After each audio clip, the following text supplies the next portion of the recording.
Hey everyone, today we're going to take a quick break from the usual history stuff and we're going to talk about a skill that you all should be working on developing. Some of you may not even know it, but it's called information literacy.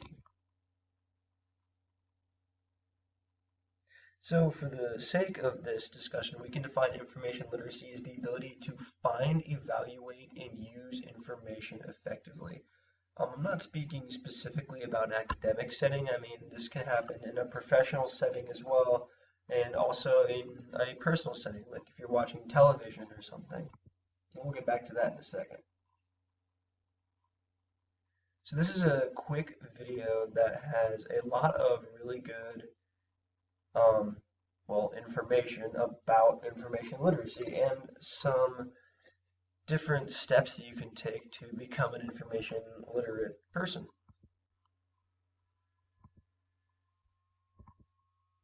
Most of us are familiar with the term literacy, and some of you may have heard of information literacy, but are not exactly sure what information literacy is. It turns out information literacy is a distinct set of skills that gives us the ability to locate, evaluate, and use effectively the needed information. Information literacy can be divided into 5 separate components. Let's take a look at how each of these components applies to success in college or university and in real life.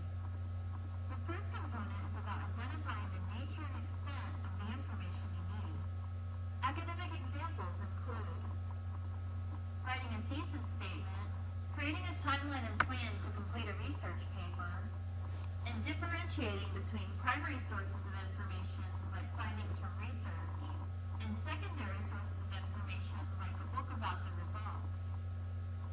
In the real world, the identify component shows itself as devising a search strategy to find information on buying a new home, identifying the difference between a published court decision and an article about that decision, and deciding to search for the most current information about a medical issue so you're well informed.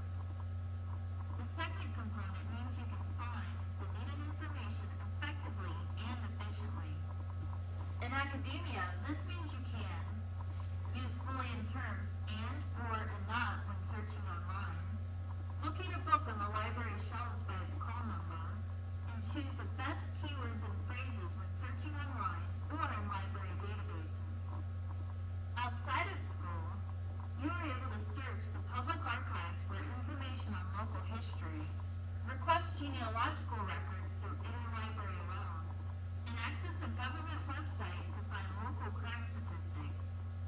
The ability to evaluate the information you find and its sources critically is the next component. Academic examples include reviewing multiple points of view to construct your own opinion, exploring different sources of information like books, databases, periodicals, and the internet to understand a topic, and the ability to analyze the structure and logic of arguments made in lectures and speeches. In the real world, you can research the claims made in political ads on television, scrutinize a Wikipedia article for accuracy, and check a website to make sure it is updated regularly and has current information. The fourth component is about applying information effectively to accomplish a specific purpose. In an educational environment, you can paraphrase an expert to support a position in a persuasive speech, integrate a direct quotation from an article into a research paper, and download an image from a database and then incorporate it into a visual presentation. Away from the educational environment, you are able to develop a market survey based on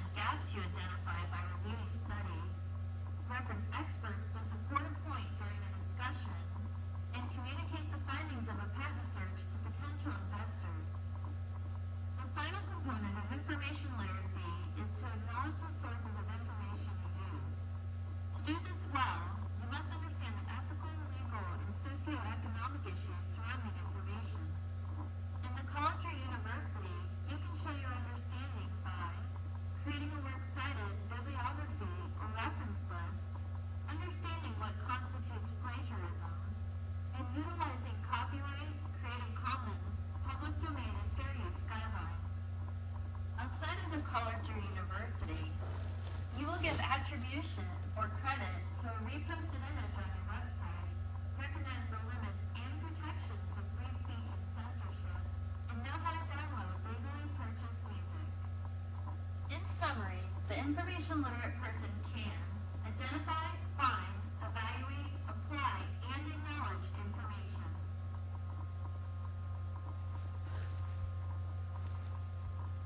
Okay, so that video was a little bit dry, and I apologize for that, but there was a lot of very important stuff that she talked about, especially with regards to how you can work on becoming a more information literate person.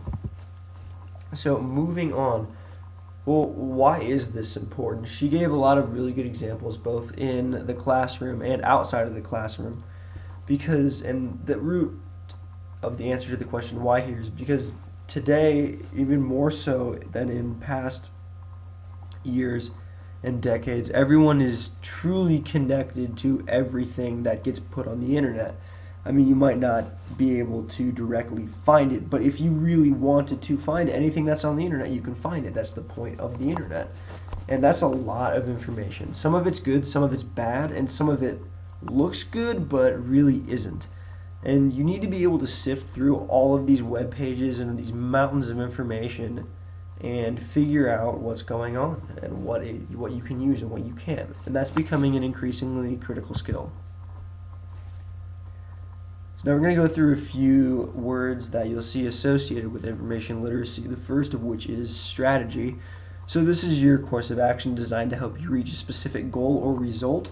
In the video we just watched, the narrator talked about having a plan for research, and that is a good example of a way to strategize. If you know where you're going to look, that can be part of your strategy, where you're going to look for the information that you're trying to research. So if you put this in the context of bringing it back to history, writing a research paper, your strategy would be, okay, I know what search engines I'm going to use, I know what databases I'm going to go comb through to try to find some good, solid academic research.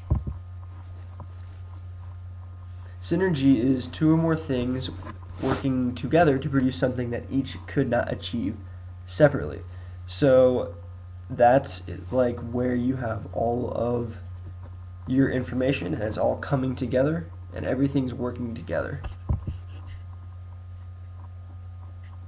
So collective intelligence is the knowledge of many people towards a common goal. And the fourth word we have here is vision. And I think it's closely related to the idea of strategy, where strategy is more like the front end, it's like your plan, right? Your vision is where you see things going. What do you see in the end? So we have another video here for you. And this is going to be showing another real-world example of information literacy tools, but unlike this, it's not necessarily strictly information literacy. The woman in this video talks about media literacy, but it's still very similar. It's still the same tools, it's the same skills at work. And I think this is another good, very real-world example of being able to think critically and being able to look beneath what you are being told. In this case, what you are seeing in, I think she talks about advertisements. In the context of like doing historical research, it would be usually what you're reading or what you're seeing on an internet search engine. So pay attention to this.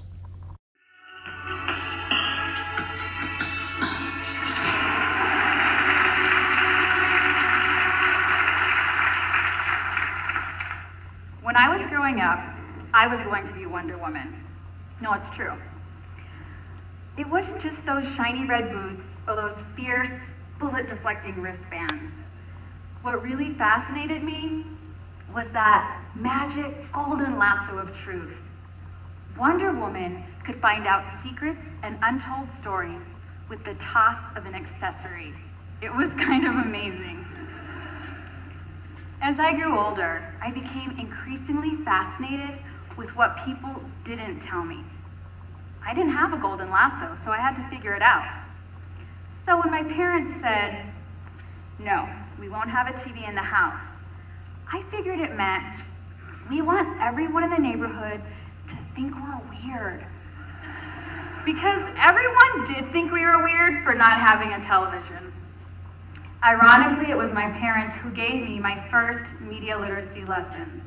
For my mom, deconstructing movies like Cinderella or Flashdance, to my dad deconstructing television commercials, I learned early on to look for that untold story. One time, we were at my Nana's house. She had a TV. And a commercial came on, and it was one of those ads where a man gives a woman this large diamond ring, and she smiles, tears up, and the music swells, indicating that they are going to live happily ever after. My dad turned to me, rolled his eyes, and said, well, I guess I don't love your mom because I never gave her a diamond. It was comments like that that taught me media could be decoded. So from there, really when you think about it, I think that my fate as a media literacy educator was probably sealed by the time I turned 10. As a media literacy educator, I get to travel the country, teaching students, teachers, and parents how to deconstruct media. At a time when young people are interacting with media for over 7.5 hours each day, it's critical that they have deconstruction questions in their tool belt. And they can ask questions like, what is the text and subtext of this message? The text is what we see, a photograph of a young girl holding hands with an adult. We have 3 colored stripes and other information at the top, and the words reading, writing, color coordinating.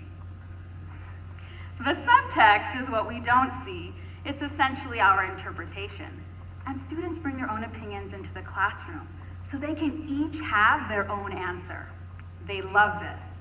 Subtext vary from, hey, she's learning about art, that's great, to, oh, it's so cute, she's dressed just like her mom, to, are they telling us that it's more important for girls to be worried about what they're wearing than doing math? That leads to an untold story, which is, what is the actual saying? Is it reading, writing, and color coordinating? No, it's reading, writing, and what? What is it? Arithmetic, right. Well, not all students know that. They're not the target audience, which is another important deconstruction question. Who is this message for? They research that, come back, and now we can have a conversation about a second untold story, which is that girls are nudged out of math with all kinds of products, like t-shirts that say, I'm allergic to algebra, and dolls that say things like, math is hard. Now the classroom can have a conversation about the collective impact these messages have on our culture, in job interviews, and our economy. Okay, I'm gonna go ahead and stop that video there. It goes on for a few more minutes, but I think you got the point. So she was talking about media literacy, but the point of what she was saying was that you need to be able to break down what it is that you're, in this case, seeing in the advertisements and figure out, okay, what's really at the root of all of this? Is this, like, what's really being said here? And that's one of the key components of being information literate, is being able to think critically about what it is you're seeing or being told and determine what it's really all about.